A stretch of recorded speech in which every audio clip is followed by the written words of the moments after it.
youth pastor arrested for child sex abuse. But is there more than one victim? Well, that certainly is the question for Northern Kentucky investigators tonight. It's also a big reminder for parents to ask those tough questions about who's actually caring for your child. 9 on Your Side's Tom McKee is live now with new information and important reminders for parents. Tom? Well, it was Sunday night when Joseph Niemeyer came to the senior pastor to the new Banklick Baptist Church here and confessed that he'd inappropriately touched a young girl at his house. A stunned Tim Cochran drove Niemeyer to the Independence Police Department, where Niemeyer surrendered. Joseph Niemeyer is charged with sexual abuse, rape, and sodomy of a child under the age of 12. Those were filed after he went to the Independence Police Station to tell officers that he had to come clean. I think it's along the lines of someone else found out about what's going on, and his choice was, you can either go tell on yourself or I'm going to tell for you. Kenton County Commonwealth Attorney Rob Sanders says detectives are intensifying the search for other children who possibly could have been abused. We're not going to stop the investigation until we've made sure that we've uncovered any other victims that are out there, but right now all the charges pertain to one victim.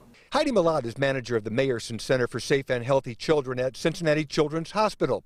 She says the case is a reminder to parents to ask tough questions about anyone caring for their children. Are people going through background checks and those kinds of securities in order to make sure that we're not hiring or using staff or volunteers that might have a background of child abuse. Pastor Tim Cochran says those are routinely done at New Banklick Baptist Church. But Malott says parents need to dig deeper into procedures on supervision. Child-serving organizations should have situations set up where there's no one-on-one time between staff and children, but there's groups of people together. The Niemeyer case is striking a nerve with law enforcers like Rob Sanders. Child molesters that perpetrate on children under 12 are especially reprehensible. They do permanent damage to these poor children, and it's something that'll stick with them for their entire lives.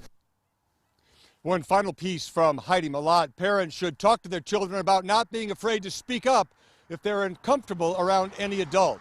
I do want to point out that Pastor Cochran asked me to stress that nothing happened in this case. Nothing happened here at the church. Tom McKee, 9 on Your Side, live in Kenton County.